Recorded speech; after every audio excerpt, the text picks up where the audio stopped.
She'd been watching that road for 3 days. 3 days since Pete Sully came to her ranch with worry in his eyes and words that sounded like either salvation or the end of everything. "There's a man coming, Apache. Says he's a hunter. I told him you might be desperate enough to listen." Louisa Rollins stood on her porch that October morning with a Winchester rifle leaning against the door frame and coffee gone cold in her hand, watching dust rise on the horizon where the Saddle Point Road bent around the red rocks. Two riders, one tall, one small. She didn't know it yet, but the man riding toward her carried more than a rifle and a hungry boy. He carried the answer to a question she hadn't known how to ask. Louisa studied the man and the boy for a long moment. The boy sat very still on his horse, watching everything. He held a carved wooden figure in one hand, a horse roughly made but clearly treasured. His fingers curled around it like it was the most precious thing he owned. "That your boy?" Louisa asked. "His name is Harlo," Silo said. "He goes where I go." There was no apology in the statement and no challenge either. It was simply the shape of things as they were, offered plainly. "Take it or leave it." "Before we talk about money," Louisa said, "I need proof you can track. Fair enough. Come to the north pasture." "Deer came through this morning. Show me you can read their trail." Silo dismounted in one fluid motion. The boy followed. They tied their horses at the fence and walked with Louisa. They crossed the yard and through the gate toward the open land beyond. The morning sun was warming the frost on the grass. The red rocks to the east caught the light along their upper edges. They turned copper and gold in the early morning sun. The air smelled of sage and distance and the particular emptiness of high country. Louisa led them to a section where grass grew thick near a dry creek. "Deer came through here about an hour ago," she said. "At least that's what I think." "Tell me what you see." Silo crouched down. He did not touch the grass at first. He just looked. His eyes moved slowly across the ground, the kind of attention you gave to reading fine print. After a long moment, he reached out and touched a bent stem, then another. He stood and walked 10 paces to the left. He crouched again, examined the dirt near a juniper. Harlo stood beside his father and watched everything. The boy did not speak. He simply observed with focused attention, the same quality of focus his father brought to the ground. "Two doe and a yearling," Silo said without looking up. "Came through about an hour ago, maybe a little more, headed northeast toward the creek. They were grazing, not running." "Calm?" Louisa felt something shift in her chest. Relief, maybe, or recognition. "How do you know it was an hour?" she asked. "Dew pattern," Silo said, standing. "Grass springs back at a certain rate after weight's been on it. This is halfway, and the hoof prints in the soft dirt near that juniper still have sharp edges. Rain later today will blur them. Right now they're clean." He pointed northeast. "If you want proof, we'll find them at the creek. That's where the water is. That's where they'll be." Louisa looked at him for a long moment.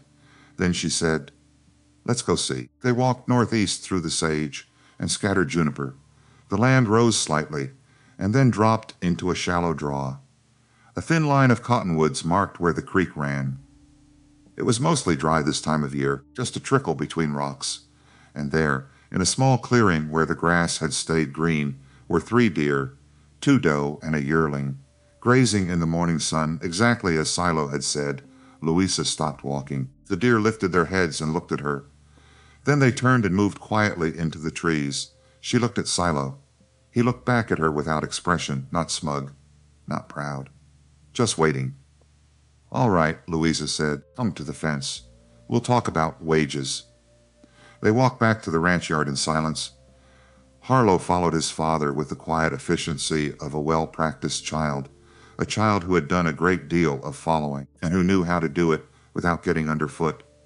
At the fence line, Louisa turned to face Silo. "I can pay $12 a month," she said. "Board for you and the boy. Meals at the house, breakfast at first light and supper at dusk. There's a storage room off the back of the barn with a wood stove. 2 walls that don't leak. You'd sleep there, both of you." She paused. "I expect honesty. I expect reliability. And I expect you to keep your boy out of the way when I'm working cattle. Can you do that?" "Yes," Silo said simply. "Saddle Point won't like it," Louisa added. It was not an accusation. It was a fact that needed addressing, because not addressing it would be its own kind of insult. Saddle Point doesn't have to like it, CeeLo said. His tone did not change. You're the one who needs a hunter.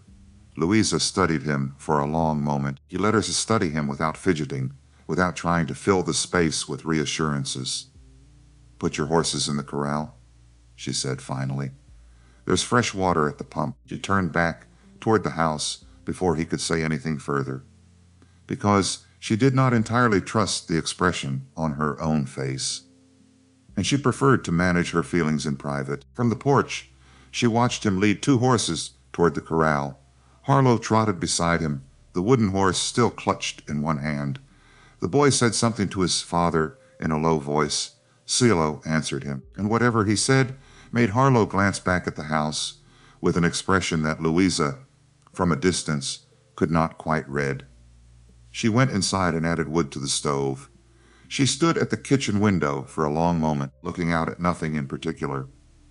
She thought about Daniel, who had always said something important, that the measure of a person was not where they came from, but whether their handshake meant something. She thought about the empty winter stretching out ahead of her, the cattle that needed feeding, and the fences that needed checking, and the particular weight of doing all of it alone. She thought about the boy's steady eyes, and the way he had crouched down beside his father without asking permission. Then she set 3 places at the table instead of 1, and went back to the stove. Supper. That first evening was a quiet affair. Louisa had made venison stew from the last of the summer's preserved meat, a fact that was not lost on her, given the arrangement she'd made. She set bread on the table and butter beside it. She had been standing at the stove when the knock came. 2 knocks, nuthurds, firm but not aggressive. The knock of this who had thought about how hard to knock. Harlo entered first. His eyes moved around the kitchen with careful thoroughness. The cast iron pans on their hooks, the blue curtains at the window, the stack of books on the shelf beside the fireplace. He did not touch anything. He stood just inside the door and waited for his father. When CeeLo entered behind him, the boy moved to the indicated chair. He sat down with a straightness to his spine, the kind that suggested he'd been taught that sitting at someone's table was a privilege. Thank you for the meal, CeeLo said before he'd even looked at the pot. He said it the way a man said something he meant, rather than something he had been taught to say. Don't thank me until you've tasted it, Louisa said, and ladled the stew. They ate in a silence that was not uncomfortable, but was careful. The silence of people measuring each other without wanting to be obvious. Harlo ate with the focused attention of a child who'd gone hungry before, a child who understood that food was not something to take for granted. He did not rush, and he did not waste. And when his bowl was empty, he did not ask for more. Though Louisa saw his eyes move to the pot on the stove. There's plenty, she said, not offering exactly, just stating a fact. Whole's not a trophy. Harlo looked at his father. CeeLo gave a small nod. The boy held out his bowl. How long, Ziza? Asked quietly, directing the question at CeeLo. 7 months, CeeLo said. Fever. 7 months. Louisa looked at Harlo. Ho was concentrating on his stew with great deliberateness, the way children concentrated on things when they were listening to adult conversations they were not supposed to be listening to. She looked at the wooden horse resting on the table beside his bowl, and she did not ask about it because some things did not need asking. After supper, Louisa showed them the storage room off the back of the barn. She had cleaned it that afternoon, swept the floor, checked the wood stovepipe, put 2 folded quilts on the shelf. CeeLo looked at the room without comment. Then he said, Thank you. In the same plain way, he said everything. Harlo went to the small window and looked out at the darkening yard, as though he were checking something he had needed to check. Papa, the boy said, his voice so quiet Louisa almost missed it. You can see the whole yard from here. Good, CeeLo said. He looked at Louisa over his son's head, and there was something in his expression that she recognized, the look of a man who had spent a very long time watching every entrance, watching every exit of every place he had ever slept. She recognized it because she had caught that same look on her own face more mornings than she wanted to count. "Good night," she said, and left them to it. Walking back to the house through the cold dark, Louisa looked up at the sky. It had cleared unexpectedly and was now thick with stars, from one horizon to the other. She could hear the cattle settling in the near pasture, the mule shifting in his stall, and from the storage room, the faint orange glow of the wood stove coming to life through the small window. She went inside and banked her own fire and prepared for bed. But she stood at the window for a long moment before she lay down, looking out at the barn and the yard and the vast, dark land beyond, the same land that had felt like a sentence for the past 19 months. She thought about the boy's question. "You can see the whole yard from here." 8 years old and already sleeping with one eye open, already understanding that the world required watching. She pulled her shawl tighter and turned from the window. Tomorrow would come early, as it always did, and the work would be waiting, as it always was. But tonight, for the first time since Daniel's funeral, the silence felt different, less like an ending, and more like the held breath before something began. The first morning began. Before the sky had fully decided to become morning, Louisa was at the stove when she heard the soft creak of the barn door. She looked out the window and saw Silo in the corral, checking the hooves of his horse with practiced quiet. Harlo sat on the top rail of the fence watching him, the wooden horse tucked into his coat pocket, his breath making small clouds in the cold air. Louisa poured coffee into 2 cups and carried them out. Silo looked up when she approached. She handed him one without comment. He took it the same way and drank. Harlo watched this exchange with focused interest. "There's biscuits on the table if he wants them before you ride, Louisa said, nodding toward the boy. Silo said something to Harlo in Apache, low and brief. The boy climbed down from the fence with fluid ease and went inside without being told twice. Louisa and Silo stood in the gray pre-dawn with their coffee, looking out at the land as it slowly emerged from darkness. "You got family?" Louisa asked. It was a forward question, and she knew it. But the ranch had a way of cutting through the usual courtesies. Out here you learned what you needed to know about people quickly, or you learned it too late. "Not anymore," Silo said. "The band that exiled you?" He looked at her, not surprised exactly, more like reassessing. "Pete told you that part?" "He mentioned it. Said you were asked to leave after your wife died." Silo was quiet for a moment. He drank his coffee and looked at the horizon. "The band was moving for winter," he said finally. "Hard season coming, a man with a young child and no woman to care for him. They saw burden, not family. That's cruel." "That's survival," Silo said, without bitterness. "I don't blame them. But I couldn't stay." Louisa thought about that, about the arithmetic of hard times, the way grief and practicality collided, and how the collision always cost someone something they couldn't afford to give. Inside the house, Harlo was eating biscuits at the table, with the same careful attention he brought to everything. And somewhere in the hills to the north, the elk were moving toward their winter grazing, and the land was turning from dark to gold in that brief perfect hour before the day began in earnest. Louisa took the empty cups back inside. She set them by the stove and looked at Harlo, who had finished eating and was now sitting very still with his hands folded on the table.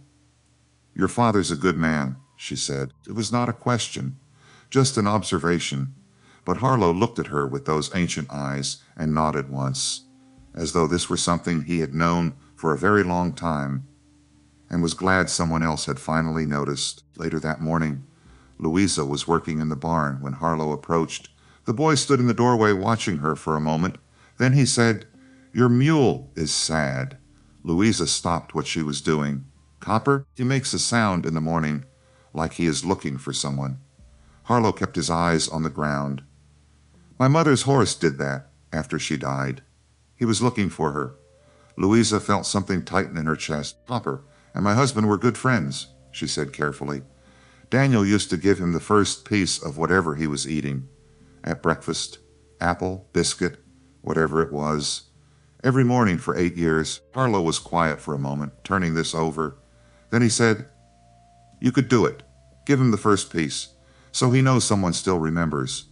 Louisa looked at the boy, at his serious profile against the pale sky and the red rock, and she did not say anything, because there was a tightness in her throat that she preferred not to advertise. But that evening, when she cut her apple at the table, she cut it in two, and she went out to the corral first thing, and Copper pressed his nose into her palm with a warmth that was different from his usual greeting, or perhaps she was only noticing it properly for the first time. She stood there for a long moment, with her hand on the mule's warm neck, thinking about Daniel, about the morning ritual he had kept for 8 years, about how the smallest things were sometimes the things that mattered most, about how grief lived in the details you forgot until someone reminded you, and about an 8-year-old boy who had lost his mother 7 months ago, who understood better than most adults that remembering was a form of love. That night, after Harlo had gone to sleep in the storage room, Louisa sat at the kitchen table, with Daniel's old ledger open in front of her. She ran her finger down the columns of his careful handwriting, the dates and the purchases and the sales, and the slow accumulation of a life built from nothing. There was a notation in the margin of one page, written in Daniel's hand during his final illness. It said simply, "Water rights critical. Price watching. Protect at all costs." Louisa had seen this note before, but tonight it felt different, heavier. She closed the ledger and locked it back in the drawer. Outside, the first cold wind of the coming winter moved through the juniper. The stars burned cold and steady over the red rock country, and somewhere in the darkness, the land was already preparing for what came next, the way it always did, the way it always would. 3 days later, Louisa rode into Saddle Point for supplies. The town sat at the edge of the red rock country, like something that had grown there by accident and been too stubborn to leave, a scatter of buildings along a dry creek bed. General store, land office, a marshal who drank more than he worked, and enough gossip to keep 3 towns busy on a slow week. Louisa tied her horse outside Pete Sully's store and went inside. Petty was behind the counter, looking uncomfortable in the way of a man who'd been part of a conversation he now regretted. "Some folks are talking," he said without meeting her eyes. "Some folks always are," Louisa replied. "What are they saying? That you've taken on an Apache hand, that it's not right, that a woman in your position shouldn't be—" He stopped. "Shouldn't be what, Pete?" He looked at her then, directly, which she respected him for, alone with him.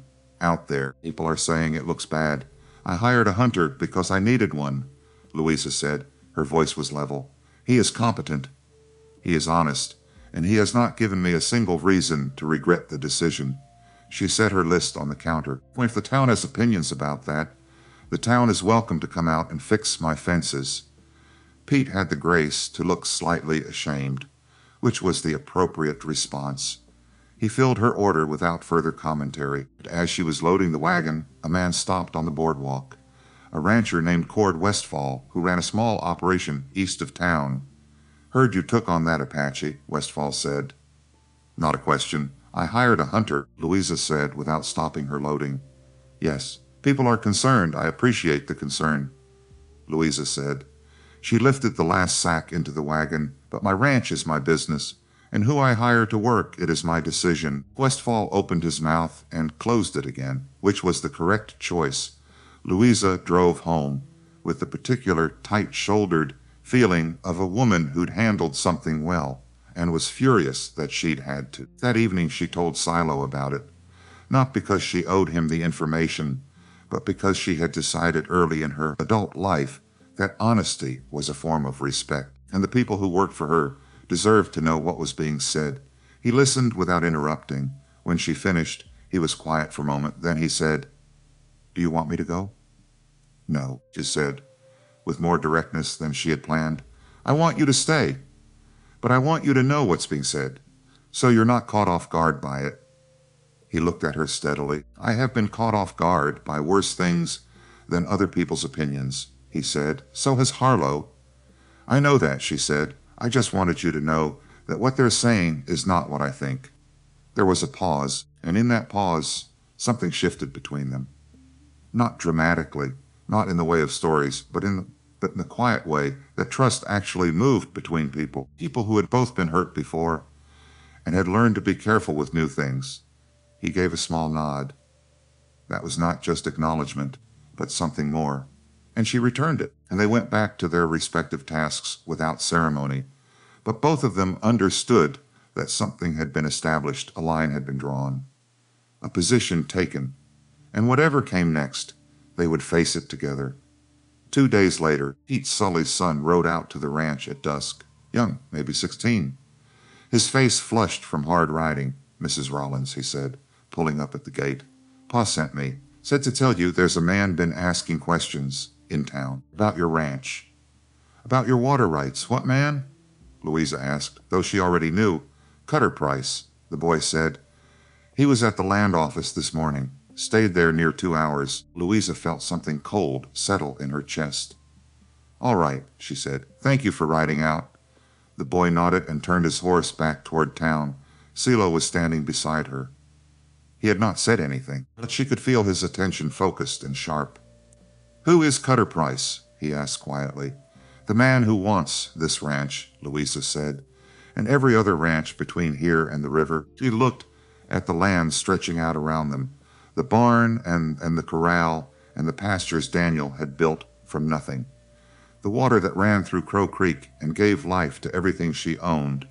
"He's been waiting for me to fail," she said, "and now he's making sure the wait doesn't last too long." The sun dropped behind the hills. The temperature fell with it, and somewhere in the gathering darkness, the first lethal threat of the season was moving, no longer watching from a distance, but coming. The morning cutter.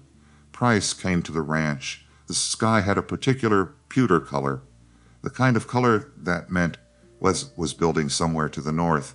Louisa was at the stove when she heard horses, 4 of them, moving at the deliberate, unhurried pace of men, not afraid of being seen. She took the rifle from its place beside the door and stepped onto the porch. They stopped at the gate. The man in front did not dismount, which was itself a statement about how he regarded the property and the person who owned it. He was somewhere north of 50, broad across the shoulders with a trimmed gray beard, the kind of clothes that cost more than they looked like they cost. His horse was the best animal in the group by a considerable margin, a deep-chested bay with the collected bearing of a well-trained horse. Louisa had never met Cutter Price in person, but she had seen him twice from a distance in Saddle Point, and she had no difficulty identifying him now. He had the manner of a man who'd spent years being agreed with, so many years that he'd forgotten disagreement was possible. "Mrs. Rollins," he said, touching the brim of his hat. The courtesy was surface. The way paint was surface. "I don't believe we've been formally introduced." "I know who you are," Louisa said. She did not invite him through the gate. "Then you'll know I'm a reasonable man," Price said. "I prefer to handle my business face to face rather than through intermediaries. More efficient that way." He looked around the yard with the assessing gaze of a man calculating value, rather than admiring it. "I've been meaning to call for some time," he continued. "Your husband and I had a few conversations before his passing. Unfinished conversations, you might say." "Daniel never mentioned them." "No, I don't suppose he would have." Price shifted slightly in his saddle. "He was a stubborn man, your husband. Good rancher, but stubborn." The word was not a compliment. "The fact is, Mrs. Rollins, you're sitting on water rights that affect the southern range. Crow Creek runs through your north pasture and feeds 3 downstream operations, 2 of which I now hold." He paused to let that sink in. "What you do with that creek affects my interests considerably." "The creek is on my land," Louisa said. "It has been for 8 years. Indeed it has," Price agreed, "and I'm prepared to compensate you generously for the water rights. More than generously. Enough to set yourself up somewhere easier than this." He let his gaze move across the ranch with an expression that conveyed pity and dismissal without committing to either. "Running a place this size alone is a considerable burden for a woman." "I'm not alone," Louisa said. Something shifted in Price's expression. He looked past her, and she knew without turning that CeeLo had come out of the barn. She heard the particular silence that fell over Price's men when they registered him. The silence of men recalibrating. "So the rumors are true," Price said. His voice had not changed, but something behind it had a cooling, the way a fire changed when you smothered it slightly. "You've taken on the Apache. I've hired a hunter," Louisa said. "As is my right." Price looked at Silo for a moment with the expression of a man examining something he considered an inconvenience. Then he looked back at Louisa. "I'd think carefully about the company you keep, Mrs. Rollins. This territory has a long memory, and a woman's reputation is a fragile thing." He gathered his reins. "I'll leave my offer open. You'll find it's the most reasonable option available. Things have a way of becoming less reasonable with time." He turned his horse and rode back toward Saddle Point. His men followed without a word.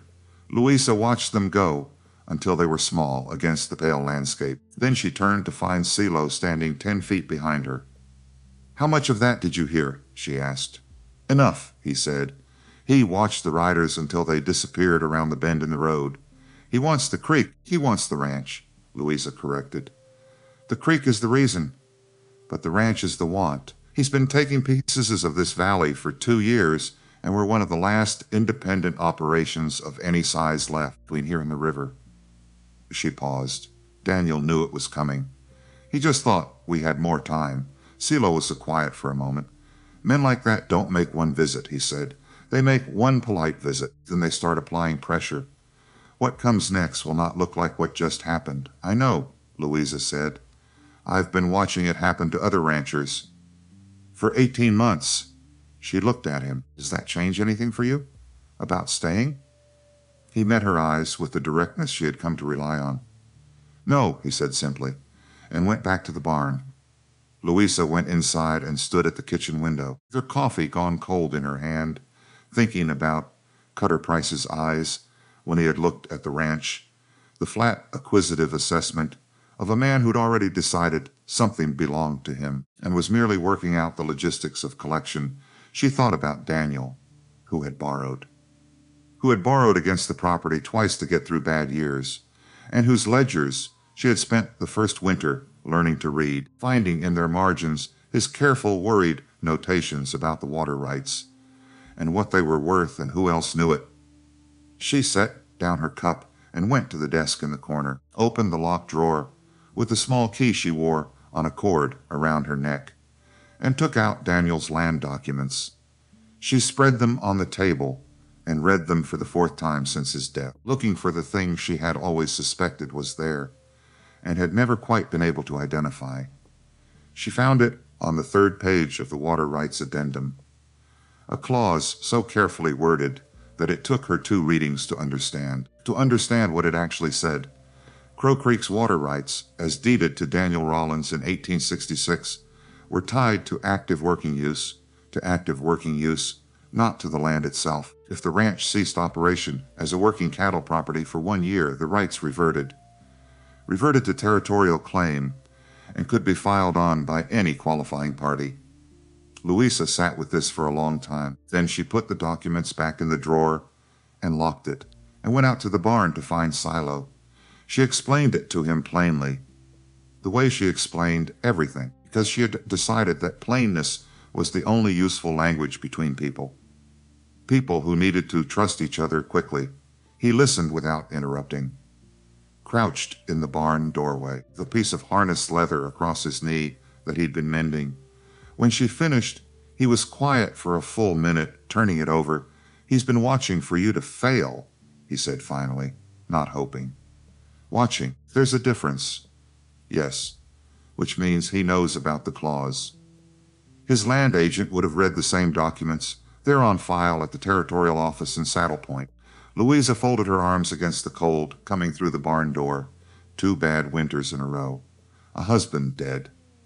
Herd not growing fast enough. From the outside, it probably looked like 1 more season would do it. Silo looked at the harness leather in his hands, then back at her. "Then we make sure the outside sees something different," he said. "How?" "The herd needs to look healthy. The fences need to be tight. The operation needs to look not just surviving, but growing." He paused. "And you need allies in town. Not just Pete Sully. The small ranchers along the South Range have been watching what Price does. They're scared. They're not blind. If someone gave them a reason to stand together. Give them a reason, Louisa said. It was not a question.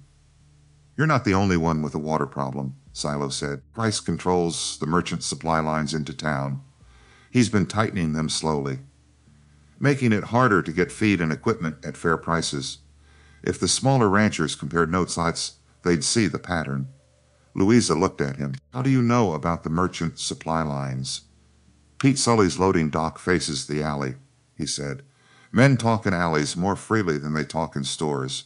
A slight pause, and I have been in Saddle Point at dawn twice this week, when nobody expected me to be there. People say things they don't intend to say, when they think only the walls are listening.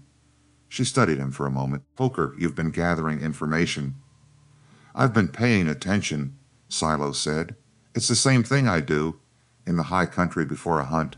You don't walk into a clearing without knowing what's in it first. It was on a Monday before dawn that Silo learned what Cutter Price was actually planning. He had borrowed a tool from Pete Sully 3 days earlier, a specialized wrench for tightening the pump mechanism at the well. He was returning it to Pete's back porch before the store opened, because that was the arrangement they had made, and Silo was a man who kept arrangements. The alley behind the general store was narrow and dark. It smelled of old wood and kerosene, and the particular staleness of places where sunlight didn't reach. Silo was setting the wrench on the porch when he heard voices. 2 men coming from the direction of the land office across the alley, their voices low, but not quite low enough. The way men talked when they thought they were alone. Silo went very still. He recognized one voice immediately. Doyle, Cutter Price's foreman, a sharp-edged man with a reputation for being Price's instrument for dirty work, for things that Price preferred not to be seen doing himself. The other voice he did not know. Surveys ready, the unknown man was saying.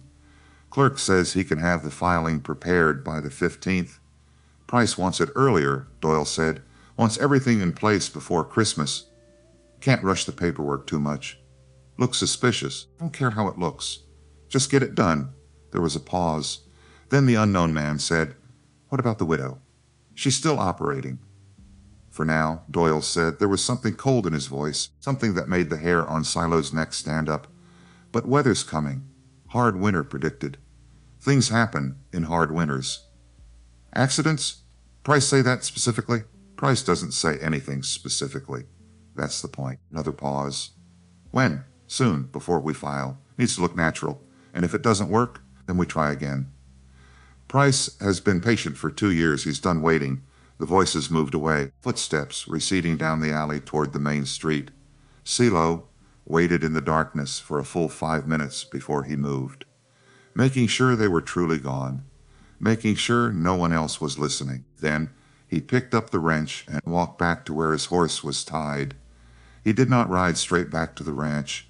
Instead, he rode to the creek and sat for a while with the reins loose, thinking about what he had heard, turning it over in his mind, the way he turned over tracks in the dirt, looking at it from every angle. Clear by January, if the weather helps us. Clear meant the ranch stopped operating. Clear meant Louisa failed the working use standard. Clear meant Price could file his claim. And weather helping meant a hard winter. A winter that pushed a struggling ranch past its limit. Price was not planning to wait for natural failure. He was planning to accelerate it. When Silo got back to the ranch, Louisa was in the corral working with a young horse, teaching it to accept the saddle, patient and methodical. She looked up when she heard him approach, saw something in his face. What happened? She asked. He told her everything. The conversation in the alley, the file date, the references to accidents and hard winters, and things that needed to look natural. When he finished, Louisa was quiet for a long moment. She ran her hand down the young horse's neck, not looking at Silo. Just processing. He's done this before, she said finally. 3 of the smaller ranchers who sold to Price in the past 2 years cited incidents. Lost cattle, broken equipment. A fence fire on the Meeker place that was ruled accidental. She looked at him. He's going to do something. to the herd or the buildings or the water, something that looks like bad luck but isn't. Yes. How do we stop it? We can't stop it, Silo said, but we can be ready for it, and we can make sure when it happens we have proof it wasn't an accident. He paused. And we need allies, people who will stand with you when price moves, people who will testify to the pattern. Louisa thought about this, Cord Westfall, she said. The rancher who stopped me in town, I think he was trying to warn me. He just didn't know how to say it. There's others, Silo said, May sorely. The widow who runs the horse operation near the canyon, she lost her husband 3 years ago. Stampede that the hands said felt wrong. You've been listening to a lot of conversations in alleys. I've been paying attention. Louisa looked at him with an expression he could not quite read. Why? She asked. Why are you doing this? You could just hunt and take your wages and keep your head down. This isn't your fight. Silo was quiet for a moment. Then he said, Harlo asked me something last night. He asked if we were going to have to leave again. This was another place we'd stay for a while and then move on. He looked at the ranch, the barn and the house and the land stretching away toward the red rocks. I told him I didn't know, but I told him I hoped not. A pause. He said this was the first place since his mother died that felt like it had walls, not just a roof. Walls. Louisa felt something tighten in her chest. So yes, Silo said, this is my fight. Because it's his. And what happens here, Miss, matters.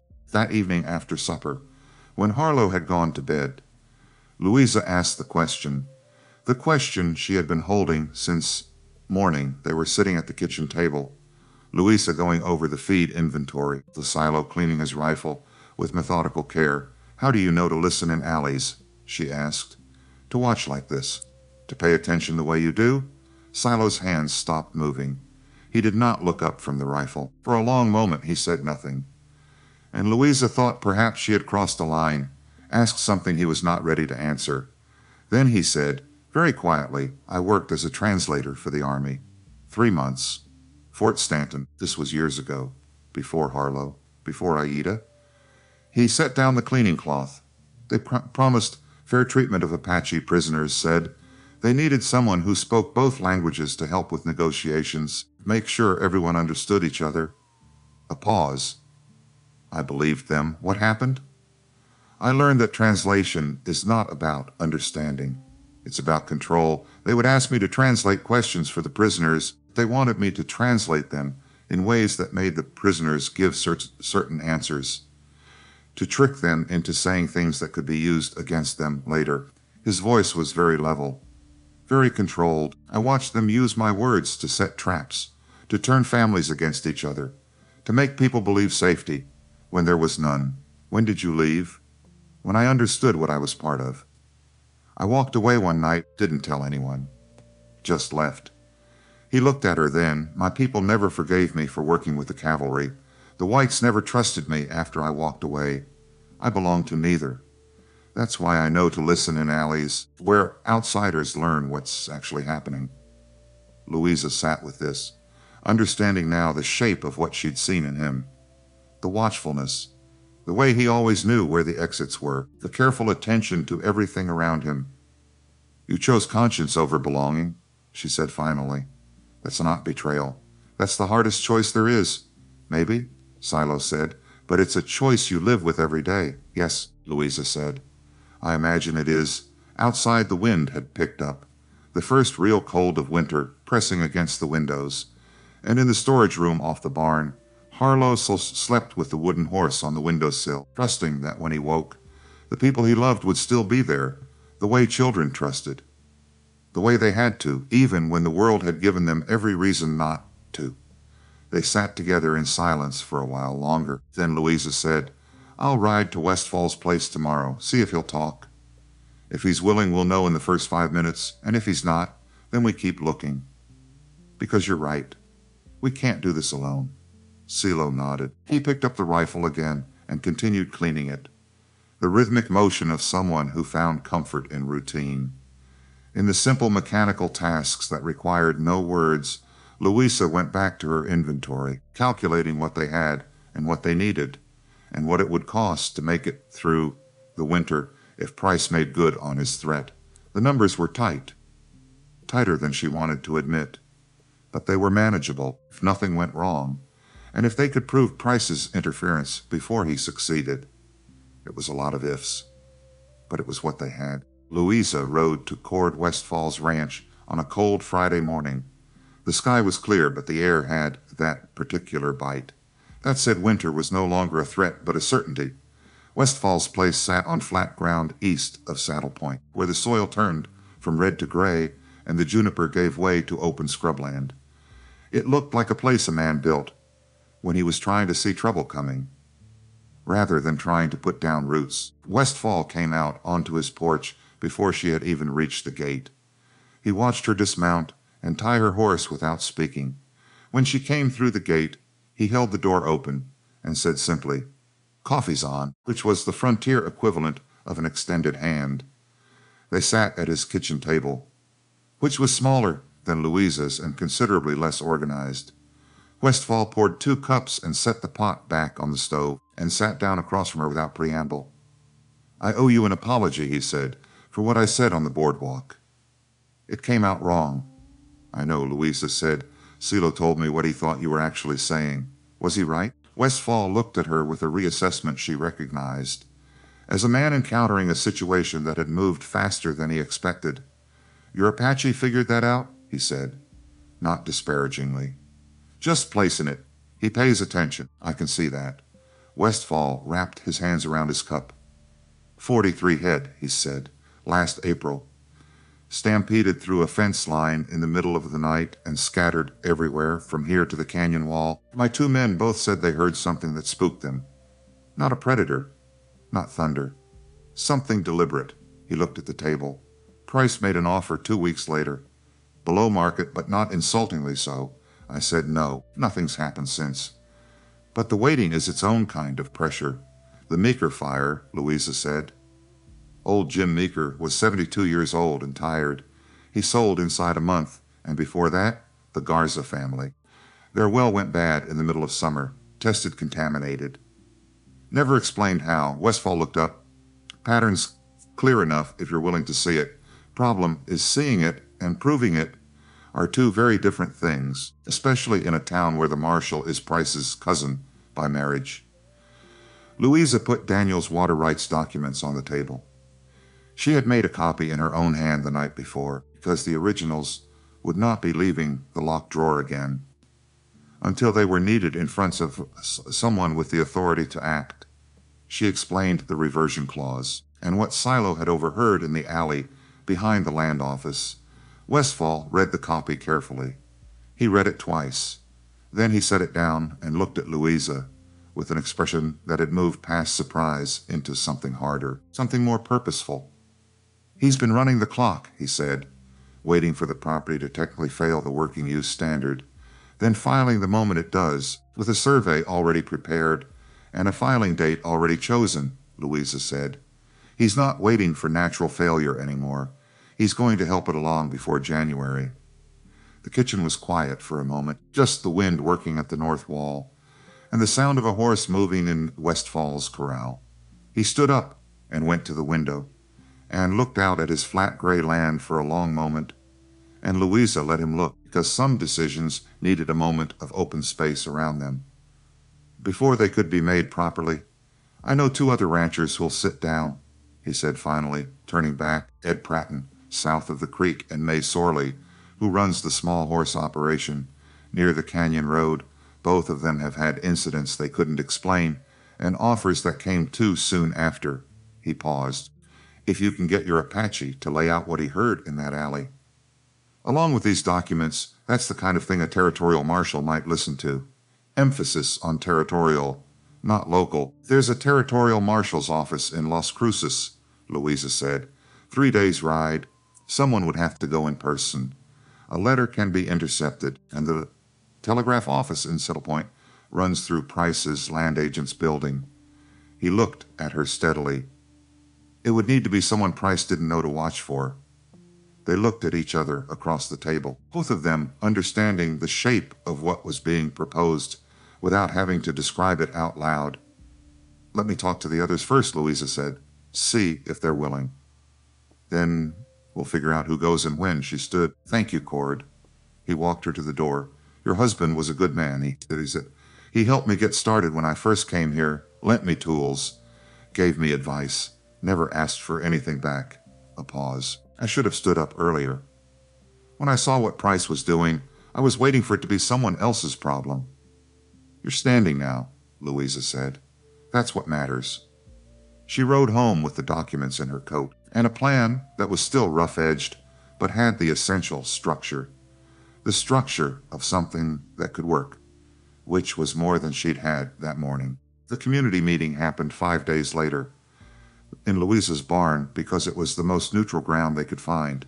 Westfall came, and May Sorley, a small iron-spined woman of 60 who had outlasted a husband and a drought and 30 years on the frontier, and Ed Pratton, a compact man in his mid-40s, with the weathered patience of someone who spent a great deal of time outdoors, doing work that required him to wait, and 2 others, small ranchers, who had been watching the valley's consolidation with growing unease. Louisa laid out the situation plainly, the water rights clause, Doyle's conversation, the pattern of incidents, what they needed to prove, and to whom. May Sorley listened to all of it, and then said, without ceremony, my husband died 3 years ago. Stampede that my hands both said felt wrong, felt provoked. She pulled a folded paper from her coat. I found this 2 weeks after his funeral. Boot prints where no camp should have been. Campfire remains. I documented it because something in me knew. Even if I couldn't prove it. She set the paper on the table. Price made me an offer 10 days after I buried Frank. I told him to go to hell. There was a moment of silence. Then Westfall said, we need to get this to Las Cruces, to Marshal Holt. He's territorial. He's not in Price's pocket. Who goes? Pratton asked. Before anyone could answer, Pratton looked at Silo, who had been standing at the edge of the group during all of this. Not separate, but not central, in the position of a man who understood that this was a moment that belonged to the community, and that his role in it was support, rather than leadership. How do you know all this? Pratton asked. His tone was not hostile, just direct, about tactics, about listening in alleys, about how to plan this kind of thing. The group went quiet, waiting. Louisa looked at Silo. He could have deflected, could have given a vague answer, but that was not who he was. I have been watching and listening and surviving most of my life, he said. You learn to pay attention when you belong nowhere. You learn to see patterns when patterns are the only warning you get. Pratton studied him. You were law yourself at some point. Or military. It was not a question. I worked as a translator for the Army, Silo said, a long time ago. In a different territory, I learned some things. Then I learned I didn't want to be part of what those things were being used for. So I left. He looked at Pratton directly. That's why my people don't trust me. That's why whites don't trust me. And that's why I know how to listen in alleys and plan ambushes and red men like Doyle. There was a long pause. Then Pratton said, all right, just that. Nothing more. But it was enough. Except it wasn't. Because when the practical planning began, Ed Pratton stood up. I can't do this, he said. Everyone looked at him. I appreciate what you're trying to do, he said to Louisa, but I can't stand with an Apache. I don't trust them. I've lost family to them. And I won't put my operation at risk by being associated with this. He looked at Silo. Not with hatred, just with something immovable. I'm sorry, he said, but that's where I stand. And he walked out of the barn. The silence that followed was heavy.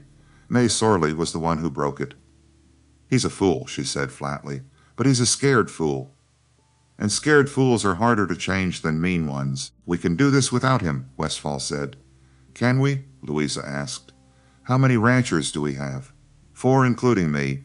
Is that enough to convince a territorial marshal that this is a valley-wide problem and not just one widow's grievance? No one had an answer to that. 2 days later, everything escalated. Priest cut off Louisa's credit at the general store. Pete Sully was apologetic but powerless. I can't extend credit anymore. Orders from up top. Louisa had to pay cash she didn't have. The humiliation was public. The town watched, some sympathetic, most silent. That same afternoon, Price confronted Silo on the main street, in front of witnesses. racist remarks, veiled threats. CeeLo stood absolutely still, did not react. The crowd expected violence, got disciplined instead, and somehow that made it worse. That night, alone in the kitchen, Louisa finally broke. She had held it together through Price's visit, through the meeting with the ranchers, through Pratton's refusal, and the public humiliation. But standing at the window in the dark, it all caught up with her. 2 years of being strong. 2 years of carrying it alone. 2 years of making decisions and second-guessing herself, and waking up every morning afraid she was doing it all wrong. She pressed her forehead against the cool glass and let herself break. Just for a moment, just enough to release the pressure. The tears came quietly, the way they always did. She heard the door open behind her, Silo's footsteps crossing the kitchen floor. "May I come in?" he asked quietly. She nodded without turning around. He came to stand beside her. "Not touching, just present. I can't do this," she said, her voice breaking on the words. "I'm going to lose everything. The ranch, the water, everything Daniel built, everything I've been trying to hold on to." "You're not alone," CeeLo said. "I feel alone, I know. But you're not." He was quiet for a moment. Then he said, "When Aida died, I thought I couldn't do it. Couldn't raise Harlo alone. Couldn't keep moving. Couldn't face another day of people looking at me like I was already a ghost. What changed?" "Nothing changed. I just kept waking up, kept putting one foot in front of the other, kept doing the next right thing, even when I didn't know what the right thing was." He paused. "You're already doing that. Every day, every decision.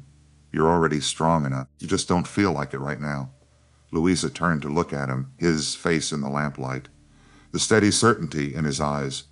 "You're not alone," he said again. "You know that, right?" And she did. Somehow, despite everything, she did. There was a sound from the doorway. They both turned. Harlo stood there in his nightshirt, the wooden horse in one hand, his eyes wide and worried. He had heard her crying.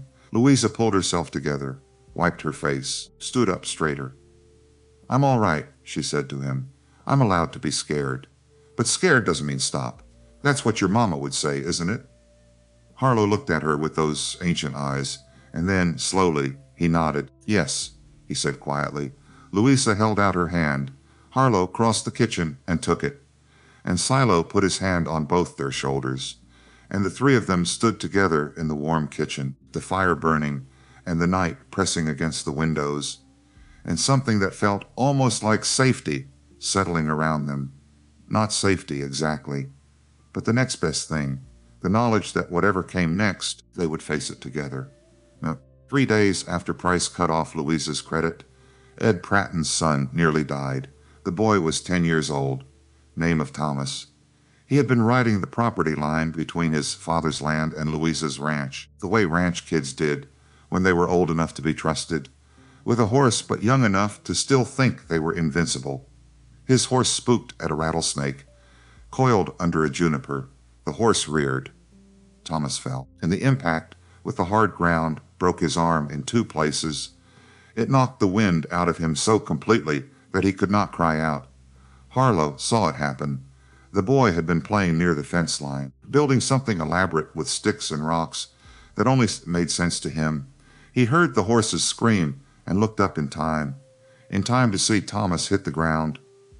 Harlo did not hesitate. He ran across the open ground faster than Louisa had ever seen him move, reached the snake before it could strike the fallen boy, and killed it with a rock. One clean throw that crushed its head against the base of the juniper. Then he knelt beside Thomas and said, very calmly, "Don't move. I'm getting help." He ran for the barn, found Silo working on tack repair, said only 2 words, "Boy hurt?" Silo grabbed his kit and followed Harlo at a dead run. By the time they reached Thomas, the boy was conscious but white with pain, his right arm bent at an angle that made Louisa's stomach turn. When she arrived moments later, Silo crouched beside him, examined the arm with careful hands, then looked at Harlo. "Get 3 straight branches from that cottonwood, about this long," he indicated with his hands, "and your mama's shawl from the storage room." Harlo ran. Silo looked at Thomas. "This is going to hurt," he said honestly, "but I can set it, and it will heal straight if you hold still." Thomas nodded. too scared to speak. Harlo returned with the branches and the shawl. Silo worked quickly, setting the bone with practiced efficiency, splinting it, wrapping it, his movements precise and unhurried. Thomas bit down on a leather strap and did not cry. When it was done, Silo said, "You're brave. Your father will be proud." And that was when Ed Pratton arrived. He had been working his south pasture when one of his hands spotted the commotion. He came at a gallop, dismounted before his horse had fully stopped, saw his son on the ground with an Apache man crouched over him, and froze. Louisa saw the calculation in his face, the fear, the ingrained suspicion, the moment where he had to decide whether to trust or to fight. Harlo stepped forward, placed himself between Pratton and his father. "He's okay, sir," the boy said quietly. "Papa set his arm. He's going to be fine." Pratton looked at his son, then at Silo, then at the dead lying 10 feet away.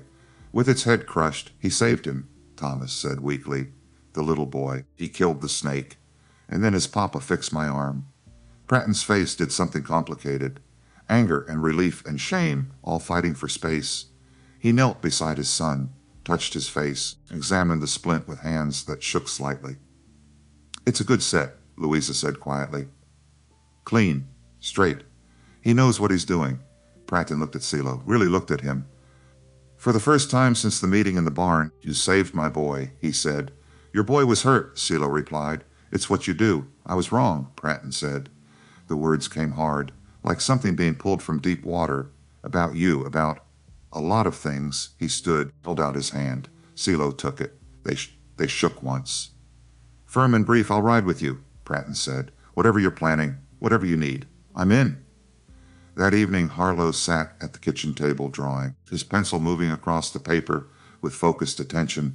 Louisa came to stand behind him and looked at what he was creating, a portrait of Thomas Pratton sitting on his horse with his arm in a sling but smiling. "That's for him," Harlo said.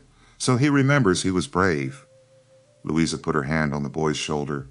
"You were brave too," she said. Harlo looked up at her. "I was scared."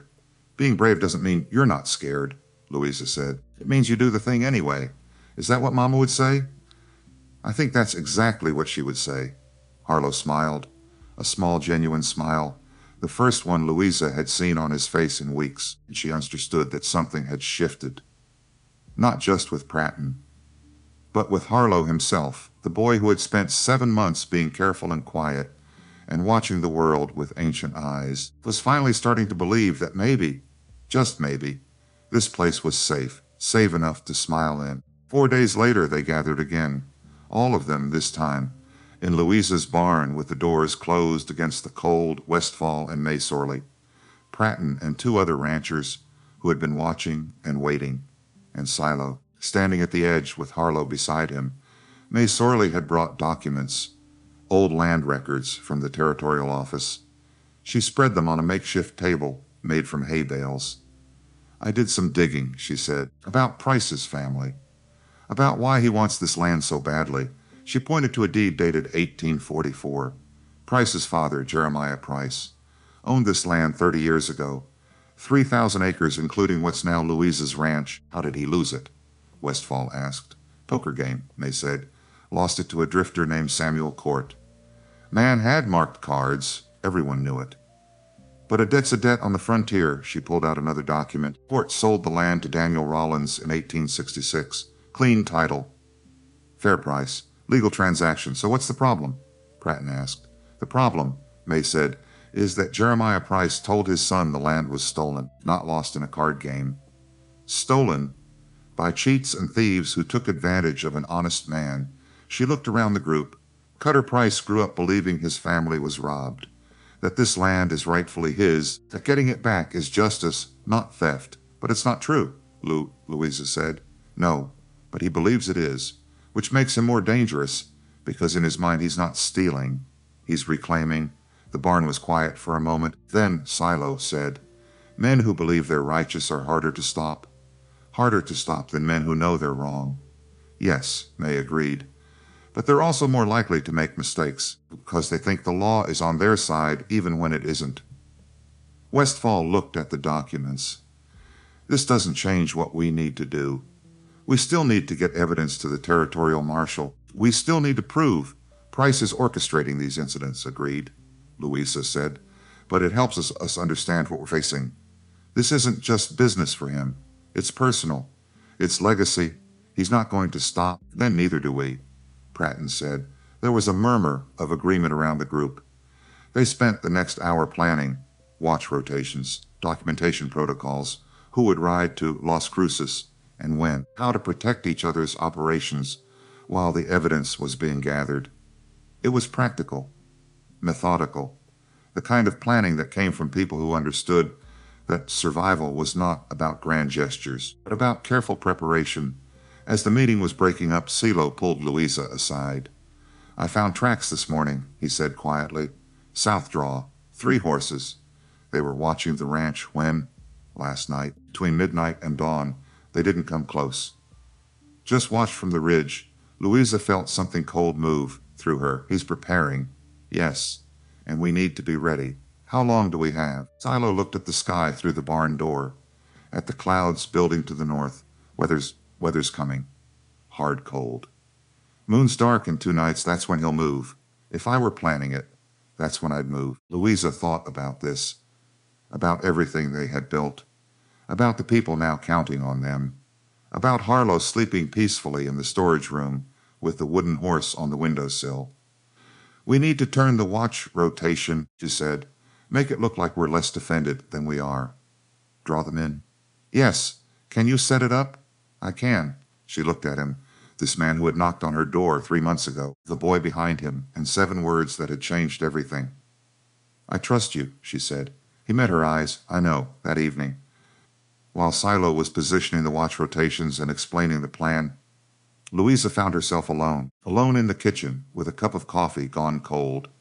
She thought about Daniel, about the ranch they had built together, about his hands on the fence posts and his voice reading aloud in the evening, and the way he used to stand at this exact window and look out at the land, look out with satisfaction. She thought about the ledger notation. Water rights critical, Price watching. Protect at all costs, he had known.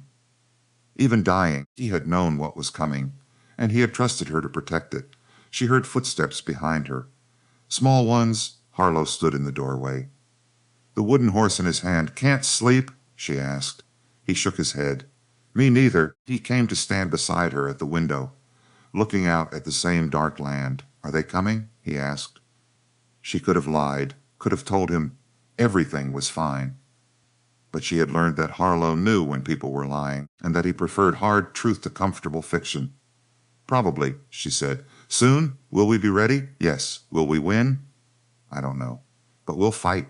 Harlo thought about this. Then he said very quietly, I don't want to leave here. I know. This is home. Yes, Louisa said.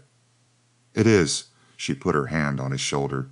He leaned into her slightly, and they stood together watching the darkness, waiting for whatever came next, knowing it was coming, knowing they were as ready as they could be. Fire came 3 nights later. Louisa woke to the smell of smoke. Not the comfortable smell of a banked hearth. Something sharper. Something wrong. She was out of bed, and at the window, before her mind had fully registered what was happening, the feed barn was burning. Not the main barn where the horses lived. The secondary structure on the south side of the property, where they kept the winter hay and the grain supply, and the tools that were not in daily use.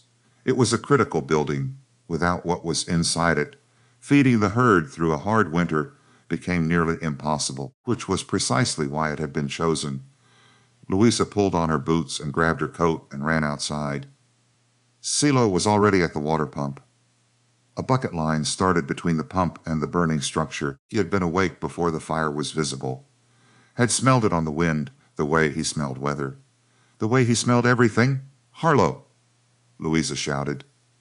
Already took the horses to the far corral. Silo called back. 10 minutes ago. The horses. The boy had been awake and thinking, and doing exactly what needed doing without anyone to tell him. 8 years old and already understanding that in a crisis you moved. Louisa joined the bucket line. Westfall and 2 other ranchers appeared from their watch positions. They had been stationed around the property as Silo had planned Redidi. But a bucket line against a building burning that fully was not a rescue. It was containment. And Silo knew that too, because he was angling his effort at the gap between the feed barn and the main barn, wetting down the wall and the ground between the two structures, creating a barrier so the fire could not jump. They worked in controlled urgency for the better part of an hour. The feed barn was a ruin of black timber and gray ash, but the main barn stood untouched, and the house stood untouched, and the gap between them was a strip of wet dark ground that the fire had reached and stopped at. Louisa's arms ached. Her lungs burned from the smoke. Her face felt tight from the heat, but they had done it. When the immediate danger passed, she looked around for Harlo, found him at the far corral with the horses, talking to them quietly, keeping them calm. One sleeve of his coat was singed where an ember had caught. She could see the black mark even from a distance. She walked over to him, knelt down, put her hands on his shoulders. "Are you hurt?" "No. You sure?" "Yes." She pulled him against her chest, held him, the way mothers held children when the fear finally caught up with the action. He did not pull away. He wrapped his arms around her neck and held on. And that was how Silo found them, when he came looking to make sure they were both safe. He stood there for a moment, just watching, his face unreadable in the dim light of dawn.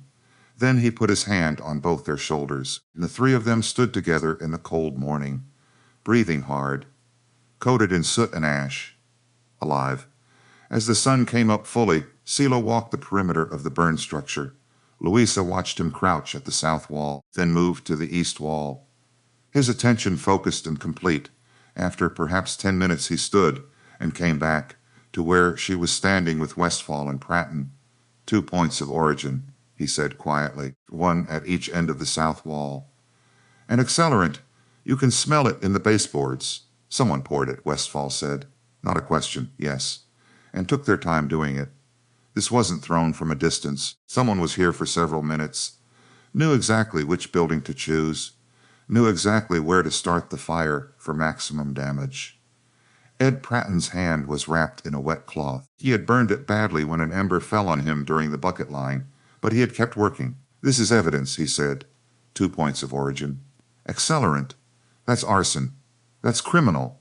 "Yes," Silo agreed. May Sorley had arrived at dawn with the other ranchers. She stood looking at the ruins with an expression that was not surprise but vindication.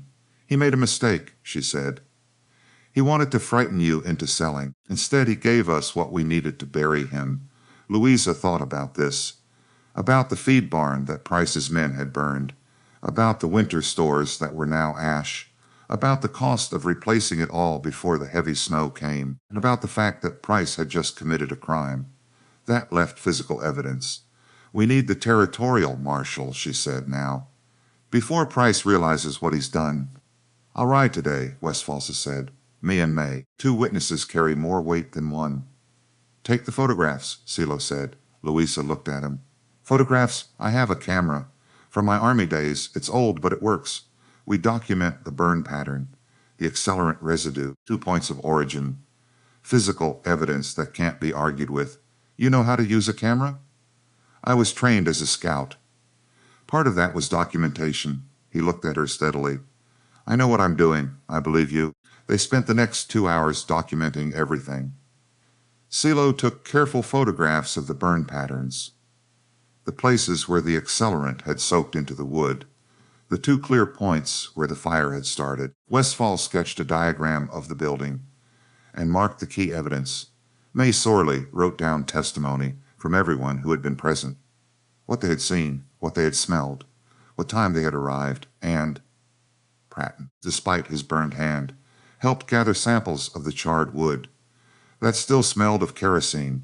By mid-morning they had a case, not perfect, but strong enough to bring to someone with the authority to act. Westfall and May prepared to ride. 3 days to Las Cruces they would take the evidence, present it to Marshal Holt, and bring back either help or hope. As they were saddling their horses, Louisa pulled Westfall aside. "Thank you," she said. "Don't thank me yet," he replied. "We still have to get there and get back and convince a territorial marshal that a prominent rancher is actually a criminal. I know, But we're going to try. I know that too. He mounted his horse. Look down at her. Your husband would be proud, he said, of what you've built here, of how you fought for it. Louisa felt something tighten in her throat. I hope so. I know so. And he rode out, Mays sorely beside him, carrying the future of the ranch in their saddlebags. The rest of that day was spent in cleanup and assessment. The feed barn was a total loss. The winter stores that had been inside were ash. The tools that could be salvaged were few. But the main barn stood. The house stood. The cattle were safe. And no one had died. It could have been worse. It could have been much worse. The community came. Without being asked, Pratton's Hands and Westfall's oldest son before he left, and half a dozen others who had heard what happened and understood what it meant. They worked through the cold morning clearing debris, sorting what could be salvaged from what needed to be hauled away. The work was hard and dirty and necessary. Louisa and Silo worked side by side, lifting charred beams, stacking stones, moving through the labor with the kind of rhythm that came from people who had learned to anticipate each other's movements. At one point, they both reached for the same piece of timber. Their hands touched. They paused, just for a moment, just long enough to notice. Then Silo said, I'll get this one. You take the next. And they kept working. But something had shifted. Some invisible line had been crossed, and they both knew it. That evening, when the others had gone home, Louisa found Silo, found him checking the horses in the corral. She stood at the fence watching him work, the way his hands moved over the animals, gentle but certain, the way he spoke to them in low tones that meant nothing and everything. After Aida died, he said, without looking at her, I thought I'd never feel like there was a reason to stay anywhere again, that we just keep moving, keep surviving.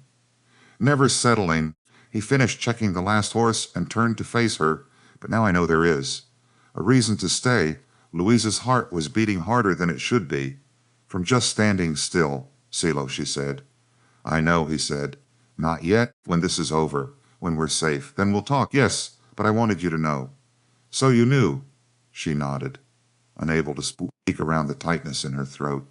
He walked past her toward the barn, and as he did, his hand brushed hers, deliberate this time, intentional. A promise. The next morning Louisa noticed that Copper had stopped eating again.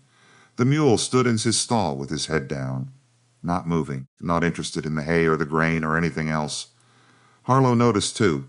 He's sad about the fire, the boy said. Animals know when things are wrong? Yes, Louisa agreed. They do.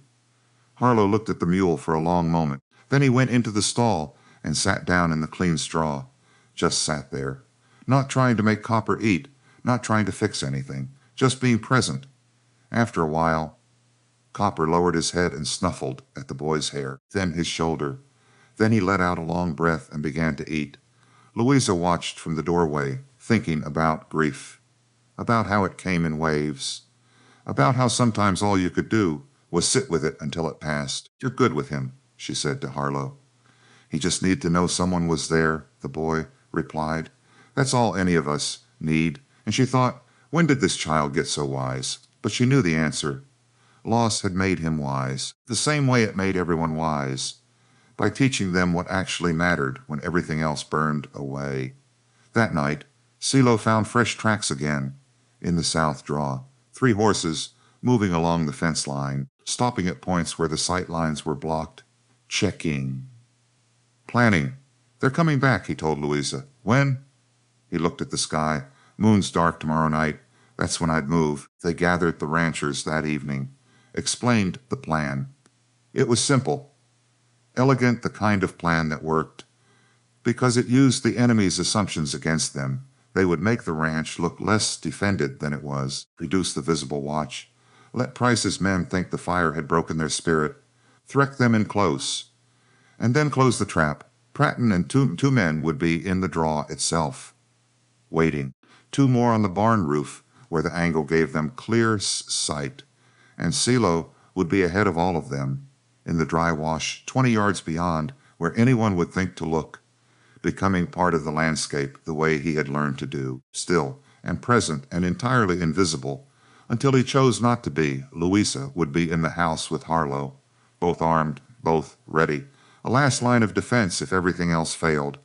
They're not expecting resistance, Silo said. They're expecting a frightened widow and a burned barn. That's our advantage.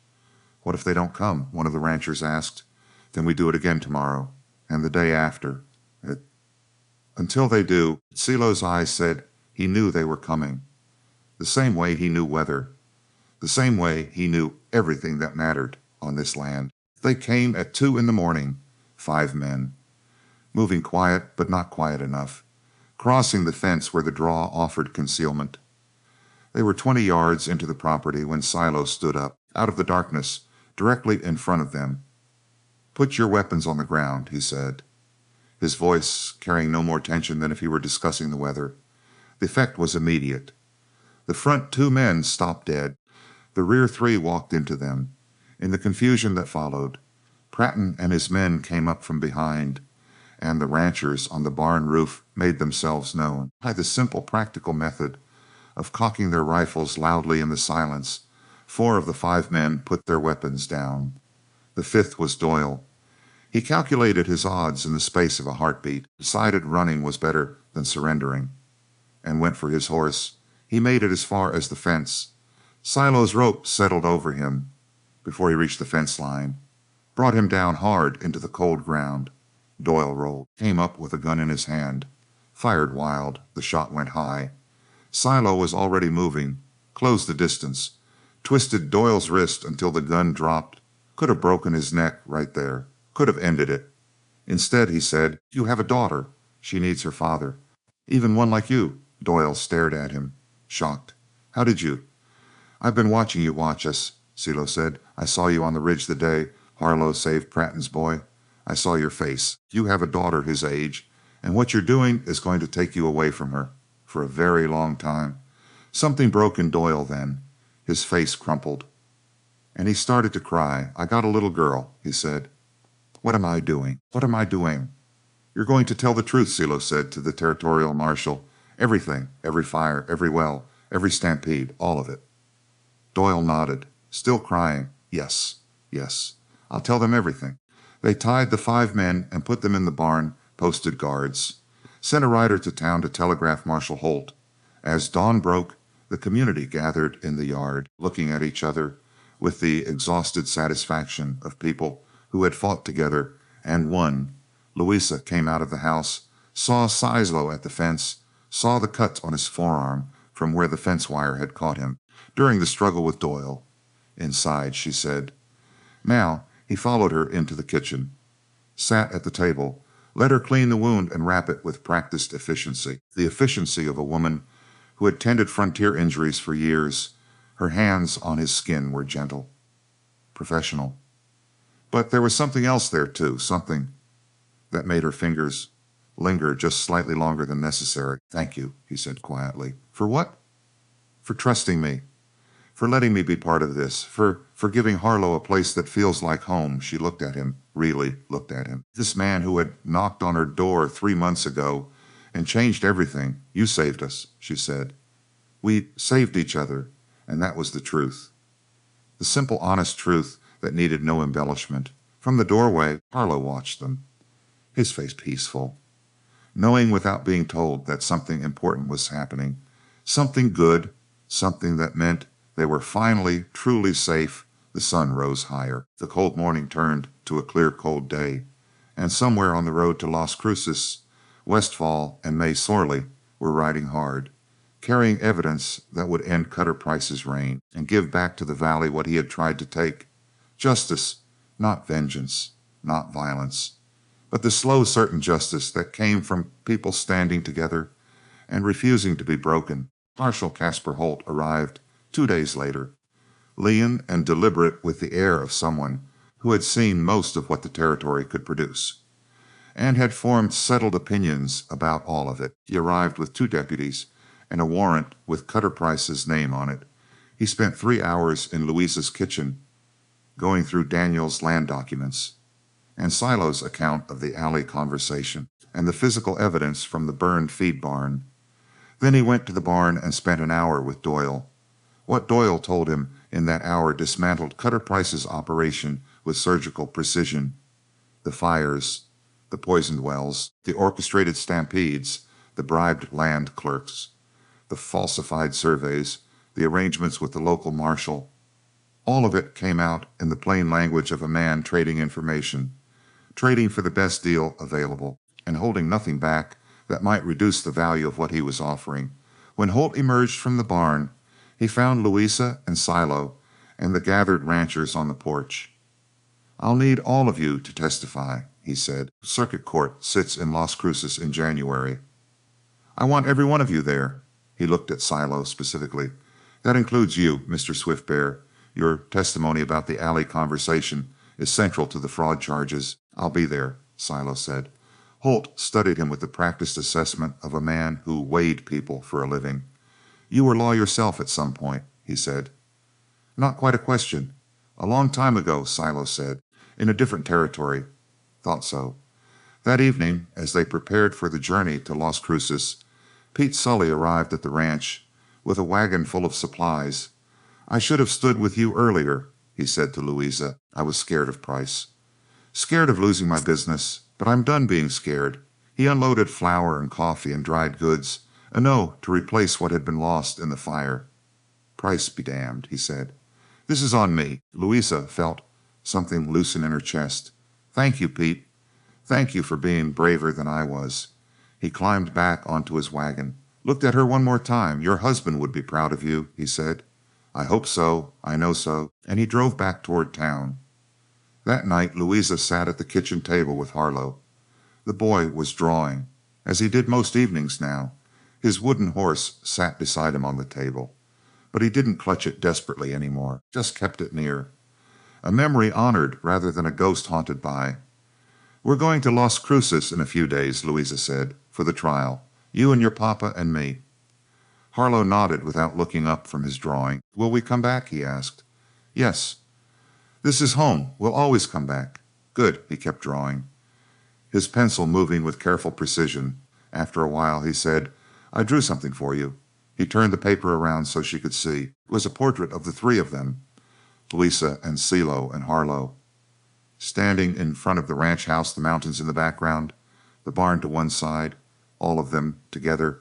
Louisa felt tears prick her eyes. "It's beautiful," she said. "It's us," Harlo said simply. "Our family?" "Yes," Louisa said. "That's exactly what it is." She looked at the drawing for a long time, at the careful way he had captured each of their faces, the way he had drawn them close together, not just standing near each other, but connected. The way families were connected. "Can I keep this?" she asked.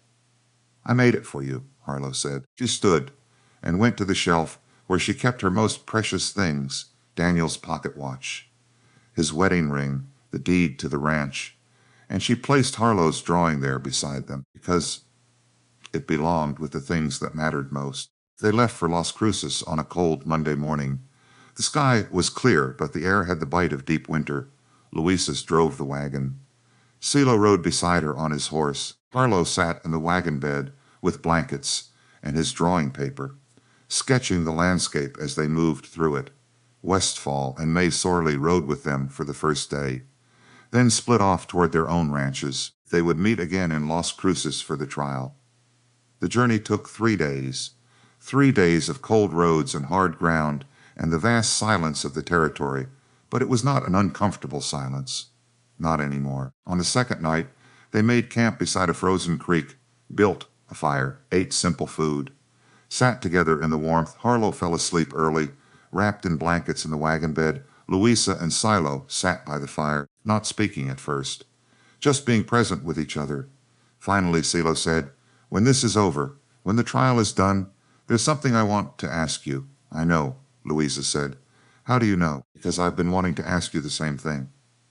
They looked at each other across the fire, and something passed between them, something that had been building for months.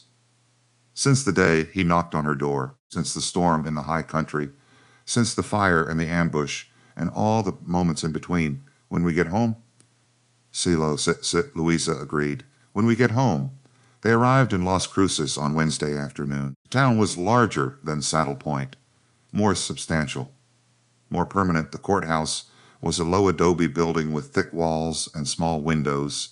They found lodging at a boarding house run by a stout woman named Mrs. Faber, who had the frontier woman's gift for making a room feel inhabited within minutes. She put them in two adjoining rooms, brought them hot food the first night, and showed Harlo where the stable cat had her kittens under the back stairs.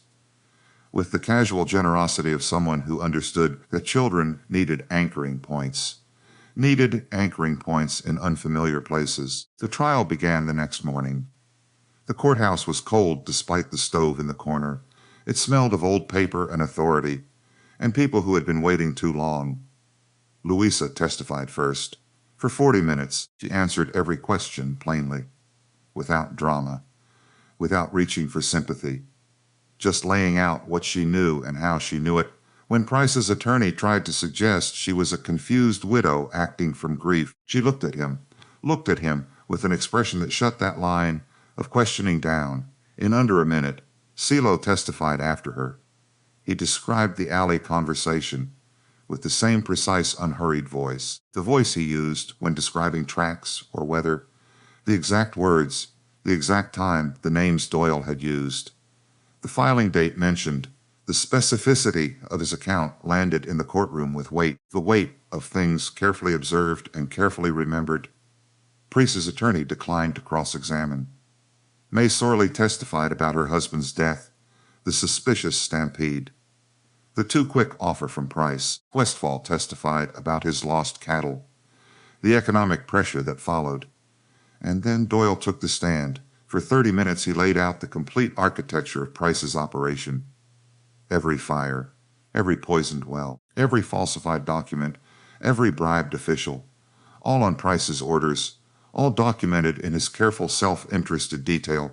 When Doyle mentioned the backdated water clause, Westfall stood up with new evidence, the original deed from the territorial office, showing that the clause had been added 5 years ago, when Daniel was dying, abetted by Price's lawyer without Daniel's knowledge or consent. The fraud was now undeniable. Price's attorney produced a survey, claiming the clause had always been there. Westfall immediately countered with testimony from the territorial clerk, who had been bribed $50 to backdate the amendment. The clerk had kept records, had documentation, had his own conscience that had finally caught up with him.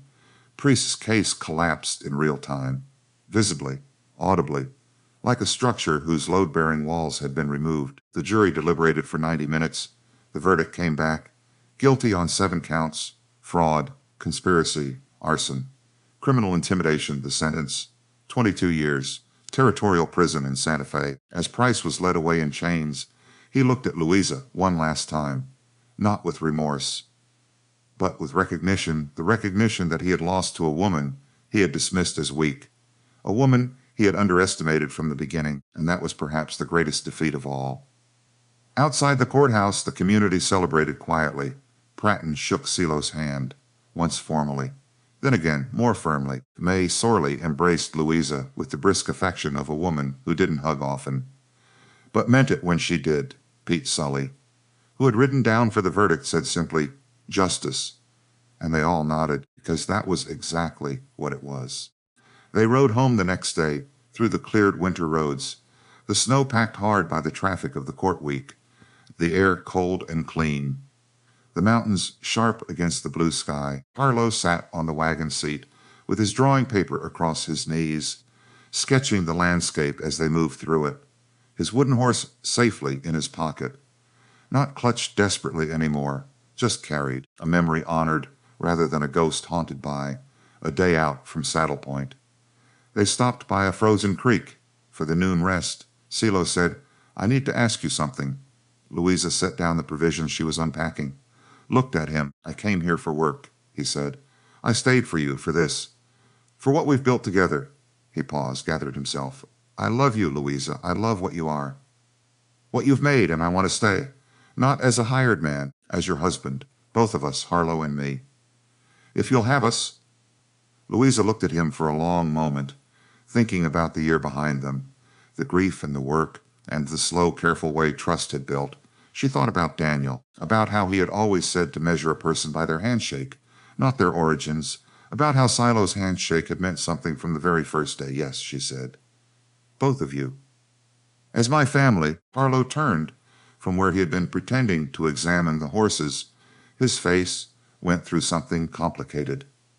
Relief and joy and the kind of happiness that children feel when something arrives, something they wanted but were afraid to hope for. He ran to them, threw his arms around both of them, and the three of them stood together by the frozen creek, with the mountains beyond and the future opening up before them. Clear, possible, theirs. They arrived back at the ranch 2 days later to find that the community had been busy in their absence. The burned feed barn had been cleared completely. The foundation had been prepared for rebuilding. Stacked beside it were fresh-cut timbers donated by the ranchers along the South Range. There was a note nailed to one of the beams in May Sorley's handwriting. It said simply, "We stand together." Louisa stood looking at it for a long time. Then she went inside and wrote letters to each of the ranchers who had contributed, thanking them, inviting them to the wedding. Because there would be a wedding in the spring, when the snow had pulled back from the lower ground, and the first grass was coming up through the pale mud. That night, after Harlo had gone to sleep, Louisa and Silo sat on the porch, despite the cold, looking out at the land they had fought for. "And won. Daniel would have liked you," Louisa said. "You think?" "He always said measure a man by his handshake, not where he comes from. His handshake meant something. So does yours." Silo was quiet for a moment. "I never thought I'd find this again," he said. "Find what? A reason to stay? A place that felt like home? Someone who saw me and didn't see just Apache or translator or outsider, just saw me." "I see you," Louisa said. "I know. That's why I'm staying." They sat together as the stars emerged, one by one, filling the sky from horizon to horizon. And somewhere in the storage room, Harlo slept peacefully, the wooden horse on the windowsill, and a smile on his face, the kind of smile that came from knowing you were safe and loved and home. They were married in March, when the snow had pulled back from the lower ground, and the first dry grass was coming up through the pale mud. It was not a large wedding.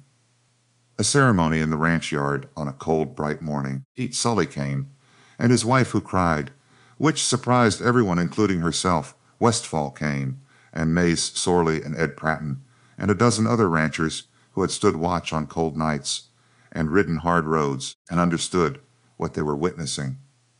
Not just a marriage, but the conclusion of something that had started with a fire and a rope in the darkness and a community deciding what they were willing to stand for. Harlo stood beside his father during the ceremony, ring-bearer, the wooden horse in his coat pocket.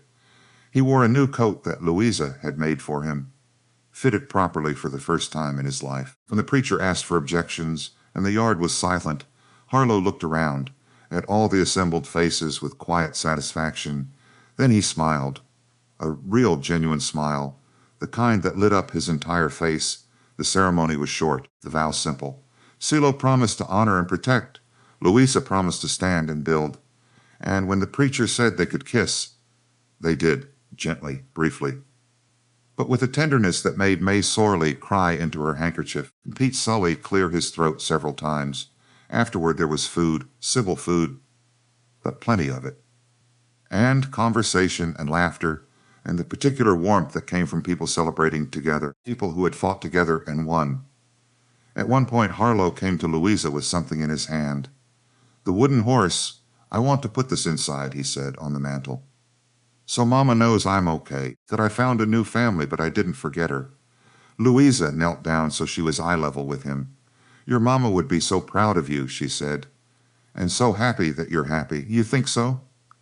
"I know so." Harlo hugged her, then went inside and carefully placed the wooden horse on the mantel above the fireplace, where it would stay, not forgotten, not abandoned, but honored, integrated, at peace.